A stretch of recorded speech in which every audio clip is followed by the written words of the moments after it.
I'm trying to find the best lighting to do this video. I don't think I've ever done a sit down video like this when it's dark outside, and obviously the lighting is not that great. So let's just get into it. Everywhere I go, the people really want to know who I is and who I be. They stop and stare when they see me. Hey y'all, hey, welcome back to my channel. Or if you're new here and this is your first time seeing my face, welcome. My name is Keisha Jonte, and I had this house built and I moved in over 2.5 years ago. It's been just over 2.5 years. So I have been a homeowner since February 2022.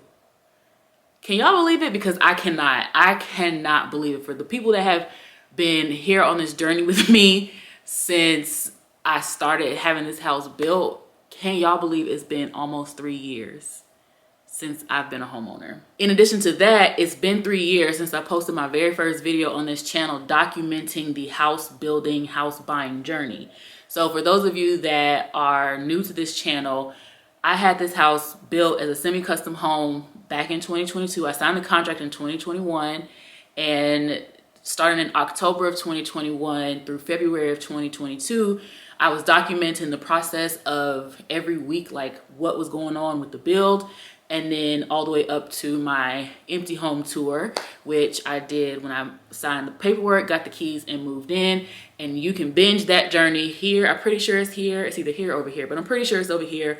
Or if you can't find it up here, it'll be down in the description box below. So in order to celebrate my 3-year YouTube anniversary, as well as my almost but not quite 3-year homeowner anniversary, I thought it would be a good idea to give y'all an update and talk to you guys about some of the things that I really enjoy and really love about my house, whether it's things that I had built in or things that I brought in after the fact.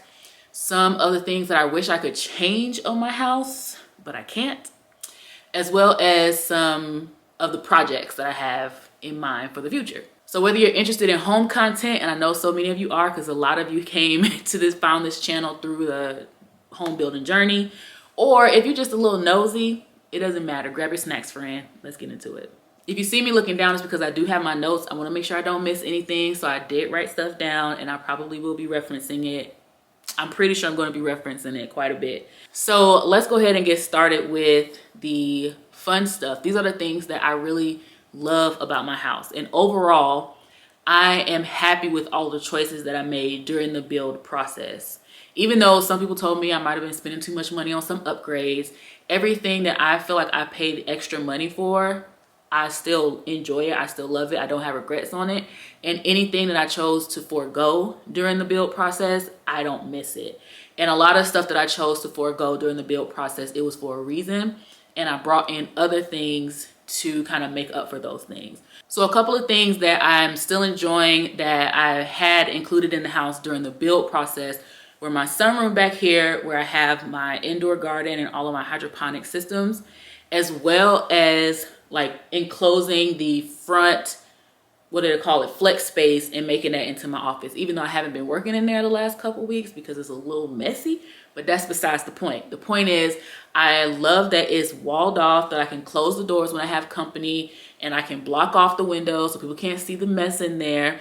And like I said, the sunroom has really come in handy for having the space to be able to have all of my indoor gardens when I want to grow my food. Even though nothing's growing in there right now, I still love those two things as part of my structural like build, the things that I had built into the house.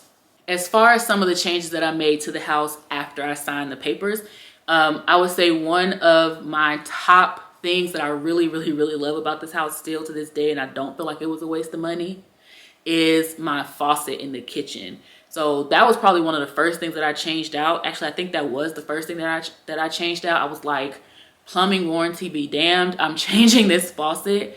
And it is a touchless and voice activated faucet. So it's controlled by a and I can tell her to turn the faucet on, turn it off. I can tell her to run hot water, cold water. I can tell her to run it to a certain temperature. I can tell her to run it for a certain measurement. And I know people are probably like, girl, that is very like extra and bougie, whatever you want to say. I don't care. I love being able to just say, you know, turn on the faucet, tell the, you know, faucet to run cold water, especially when my hands are covered in chicken juice or whatever I'm doing. I don't want to have to touch. Another thing that I enjoy to that same extent is all the smart plugs that I have. First of all, there are so many outlets in this house, and I get, again, spoiled because then I go to somebody else's house or go somewhere else and there's like one outlet in the room. So that's another thing I love, the fact that there's outlets everywhere. But I put a smart plug on almost everything. So everything can be controlled by an app on my phone. I can turn it on, I can turn it off, I can set it for a certain time. Like, for example, my candle warmers, because I'm not really into burning candles. I have a thing about burning candles. So, but I will put them on a warmer and I just have them plugged in. So at a certain time they come on, at a certain time it goes off. Or if I'm upstairs and I'm like, oh damn, I didn't turn it off, I can just open up the app on my phone and turn it off instead of having to walk all the way downstairs. Because y'all know, if y'all were here in the very first video, I think it was the first video, I mentioned that I really wanted a one story house and I didn't get that. And so anything that I can do to not have to walk up and down those stairs all day, every day. Also, to that same effect, all of my appliances, well, most of my appliances in my house are smart. And these are, I'm talking about like the big, like built-in appliances, like the washer, the dryer, the stove, oven range, and the dishwasher are all smart, and I can control them with my phone. And the vent hood over the stove, I changed out. It was a microwave. I took that down because I do not like microwaves over stoves. And I put in a touchscreen smart Bluetooth vent hood that can control all of these appliances, as well as I can control it from my phone. I cannot tell you how many times my stove, or I guess the oven part, being Bluetooth and sending an alert to my phone to tell me, hey, your oven has been on for 6 hours, has saved me.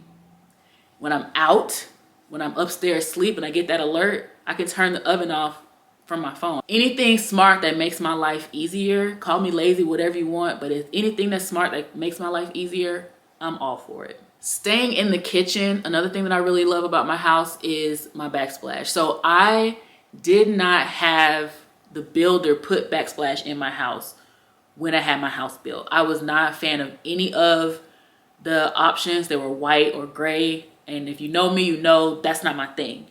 And so I was like, just do whatever the standard backsplash is. My goal that I envisioned was to bring in a colorful tile, and I had a purple herringbone glass tile installed, or I guess a purple glass tile installed in a herringbone pattern, and I absolutely love it. It looks so good with the cabinets, with the gold or brass, I guess, cabinet pulls. It looks so good. So another thing that I did in the kitchen that I really am happy with is, I mentioned that I took down the microwave from above the stove because I don't like microwaves, but I'm also not a fan of countertop microwaves. So I installed a drawer microwave. This is another thing that my mom had at her house, and I was like, yes, I want that too. So I removed the cabinet that's next to the refrigerator that came with the house. It's still in my garage. I bought a new cabinet that would house a microwave drawer, and I had my microwave installed in that. Now, I still feel like I want to build it out a little bit to make it look a little bit more built in and like it's supposed to be that way.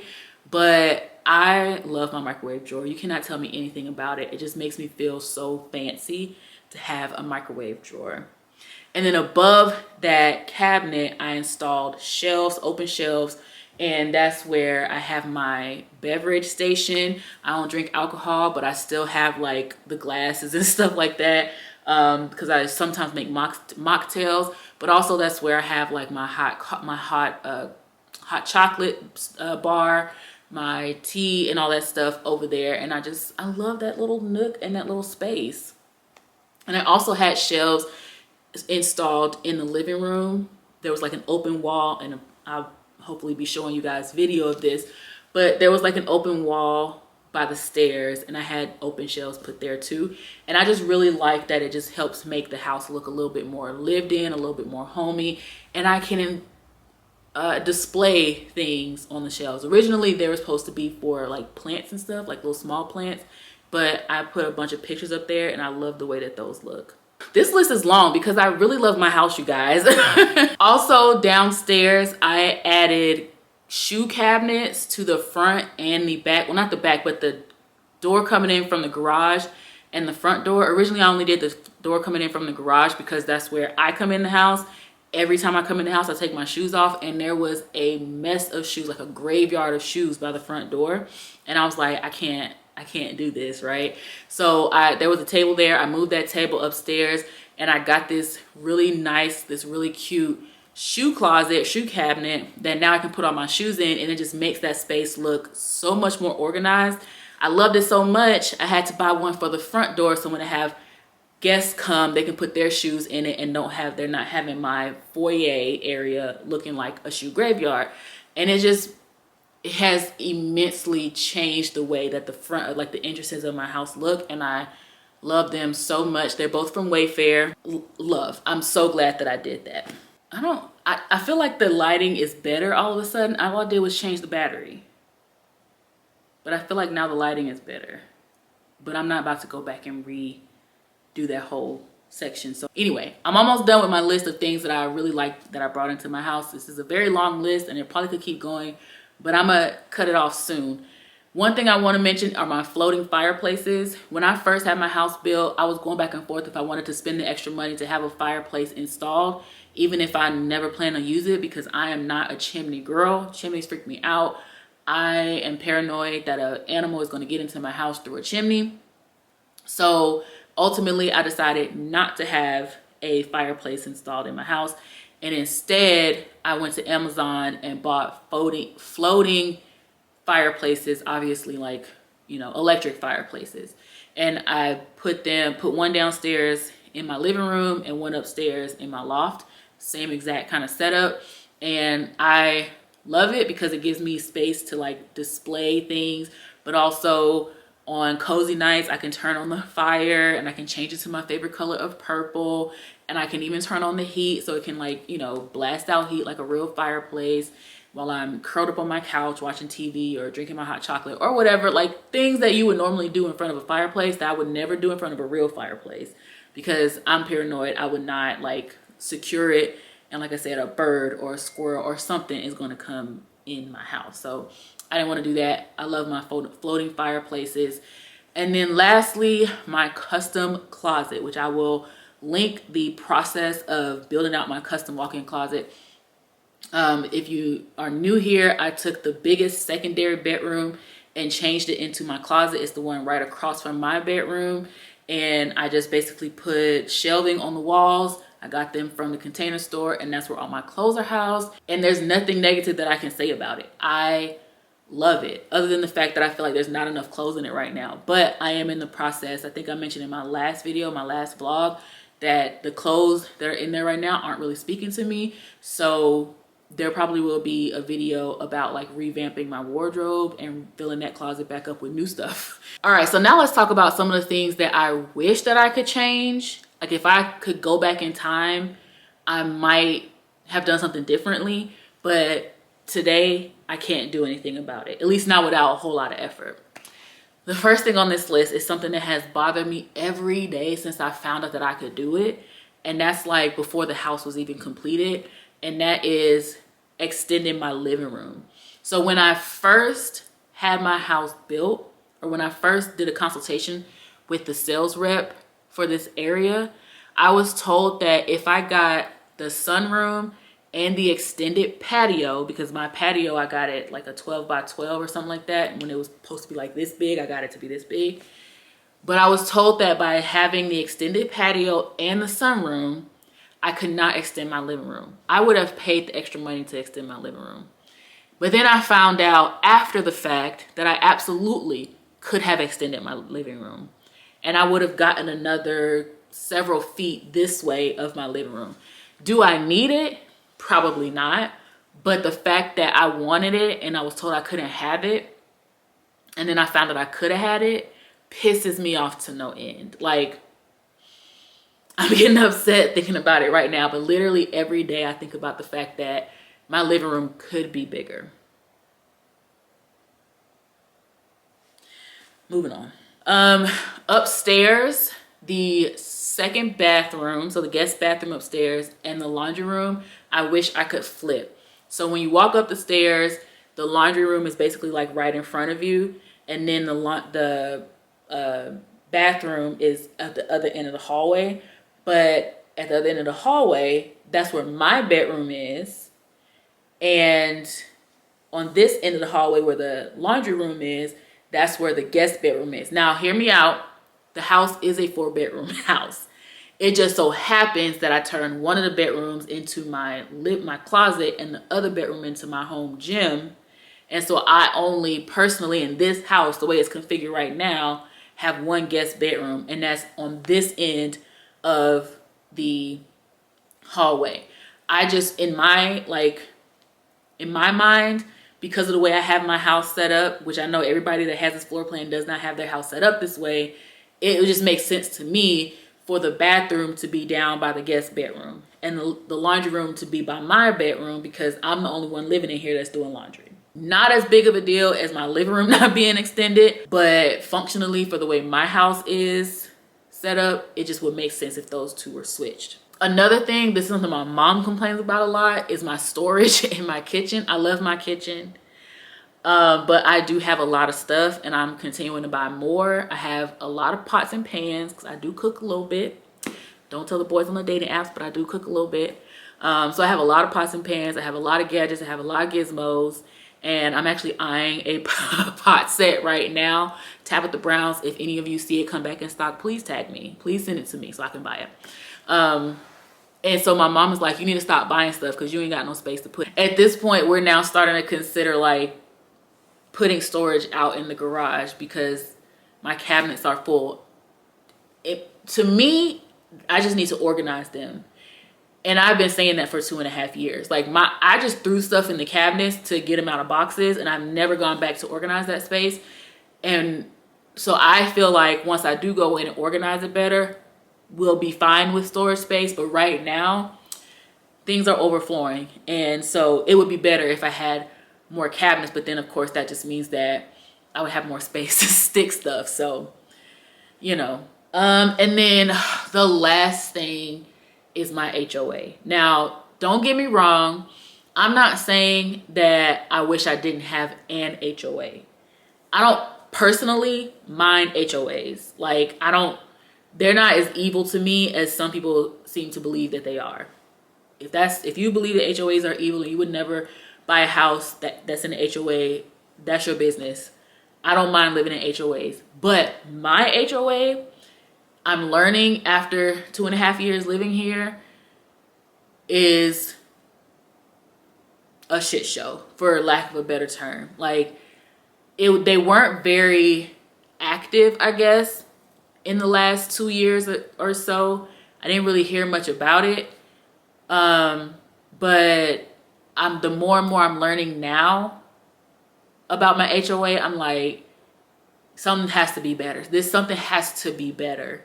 So we are currently in the process of trying to like do something about our HOA, but it's all stemming from the fact that our pool, which was a selling point, doesn't work, hasn't worked. The pool is actually damaged, and it's going to be like tens and tens of thousands to fix, and they ain't got the money, and it's just a whole lot going on. And so my HOA, like this particular HOA, if I only knew before I bought this house, I probably would not have. I'm going to be honest. Again, HOAs in general, when they operate the way they're supposed to operate, I don't think that they're a big deal. But this one, friend. Moving right along. All right, so now for the exciting part. These are the things that I have in my head for little future projects that I want to do. Some of these are things that I've been wanting to do for a while, and I've just been putting off because I've been trying to focus on other things. And that's not to say that I'm going to start doing these things right away, because I am still focused on some other things. But this is just a beginning of a list of things that I want to continue to do. First and foremost, I want to put up a fence. I've been saying this. When I first moved in, I was like, I want to do a fence, but there was a landscaping warranty, and I didn't want to void that out by putting a fence up. So I said I was gonna wait. The landscaping warranty has come and gone. But I still, for some reason, have just not put the fence up. So that's definitely one thing I want to do, is put up a fence. Mainly because I want to get a puppy soon. But also because I want to be able to let my nephew go outside and play outside, and I can just watch him through the window and not have to worry about him running off or somebody coming to snatch him because he's in the enclosed yard. But also because my neighbor behind me is still cutting my grass.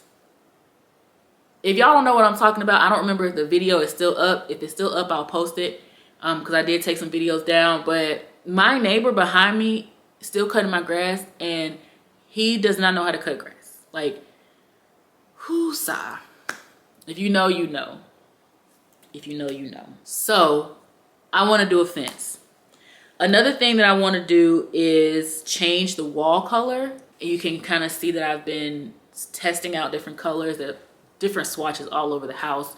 The sunroom is going to be like a light purple. I didn't want it to be too dark because, you know, obviously we need light in there for the plants.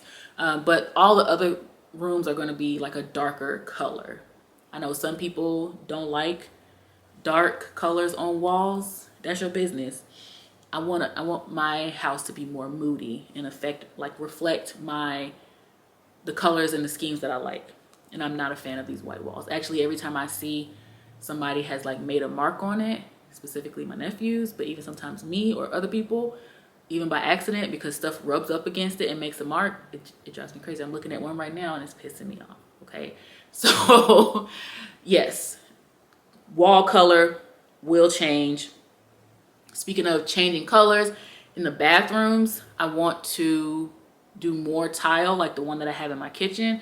So like down here, I want the bathroom to be like an emerald green. So I want to get tile and maybe some wallpaper, depending on, you know, how I want to do it in that room. And then upstairs in the guest bathroom, that guest bathroom is all blue. The guest bedroom is all blue and gold. And so I'm probably gonna do like a navy blue on the walls, tile in there. And then of course in my bedroom, y'all know it's gonna be purple, so don't even ask. You already know it's gonna be purple. My bedroom is gonna be purple. You know this, I'm talking too much. So yes, changing the wall color out here, but also in the bathrooms. And then one thing that I wanna do with my patio, like I said, I got the 12 by 12, like I got the extended patio. I wanna put decking down to make it look like a deck, and then also put railing around it. So like when you go out, it's like you're walking onto a deck. Even though it's not gonna be elevated, it's gonna be on the ground. But I don't know, I really feel like that'll be a nice look. Hopefully, here's where people get into like issues with the HOA, because, you know, hopefully if I go to the HOA about it, they won't shoot me down. But like I said, right now we don't really have a functioning HOA, so maybe it's gonna be no problem. I want a new fridge. I don't like it. It's loud whenever you get ice, and the ice is like the machine is making new ice. It's loud AF, and it's very small inside. The way that this refrigerator is built, I don't like it. I don't like it. I've been getting by for the last 2.5 years, but I want another one. I want one that matches my appliances. I want to get a GE, and it needs to be bigger. Like, I've wanted a new one since I got it. I got it like I bought my house, I signed the paperwork on a Friday. This one was delivered on a Monday. And ever since I got it, I was like, I don't want this refrigerator anymore. But everything else was out of stock. So that. And lastly, I think this probably should have been in the last section with things that I wish I could change but can't. Because I feel like this is going to be an effort to do and probably very expensive. But I'm going to look into it. My powder room down here is big. Half of the space is taken up by just shelving. And I wonder, y'all probably already know where I'm going with this. I wonder if I could change that section into like a walk-in shower. I'm probably being delusional a little bit. But I just feel like I would love it if there was some kind of shower down here. But I'm just curious. I want to look into it. That's definitely like a future goal of mine, future project. but I want to look into it to see if it's possible. And if it's possible, we gonna run it up. We gonna do it. So that's my little rundown, how I'm feeling about my house right now, where I'm at after being here for 2.5 years. I still love living here. I still love being a homeowner. And even though there's some things that I would tweak, some things that I would change if I could, like, I'm still happy with the way that everything turned out. And I am excited to be able to tackle these projects. And of course, I'll bring y'all along whenever I get to them. I'm not saying that the next few videos are going to be me tackling these projects by any means, but of course I'll bring y'all along on the journey. And there's still things that I need to do in this house. Like, I have not done an update because there hasn't really been an update lately, but the back flex space is pretty much empty at this point. My bedroom still needs to be done. I just got nightstands in there. So there's still a lot to do to just kind of even just decorate the house. But again, I've shifted my focus to other things. But yeah, I'm excited to go through this process with you guys. So if you're a homeowner, especially if you've been in your home around the same amount of time that I have, or even a little bit longer, let me know down in the comments what are some things that you love about your house after all this time. What are some things that you wish you could change about your house that you can't, so we can maybe commiserate, and tell me some of the projects that you have going on in your house, because maybe I need a little bit of inspo. Who knows? Don't forget to like, comment, and subscribe, and I will see you guys in the next video. Bye.